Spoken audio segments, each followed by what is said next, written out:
Bonjour. Aujourd'hui, je vais parler d'un site UNESCO qui s'appelle le Grand Muraille de Chine.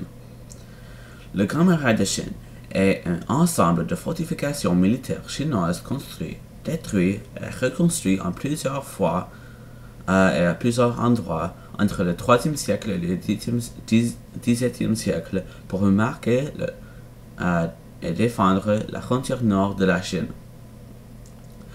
Selon un rapport, en 1910, la longueur totale des murs serait 8850 km.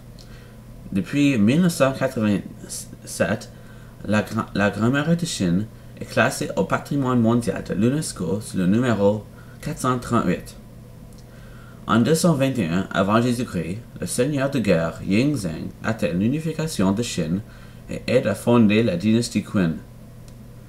En 210 avant Jésus-Christ, l'empereur Shi Huangdi meurt et la dynastie Qin qu'il veut fonder ne lui survit que quelques années.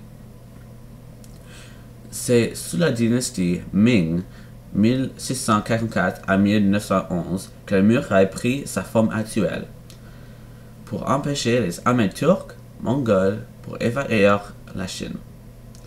Il y avait 5 dynasties totales: Qin, Han, Yuan, Ming et Qing. La Grande Muraille de Chine est la plus longue construction du monde. Maintenant, je vais montrer une photo de la Grande Muraille durant l'hiver. La Grande Muraille de Chine est tellement populaire qu'il y a plusieurs gens qui modifient l'image pour être drôle, comme ça.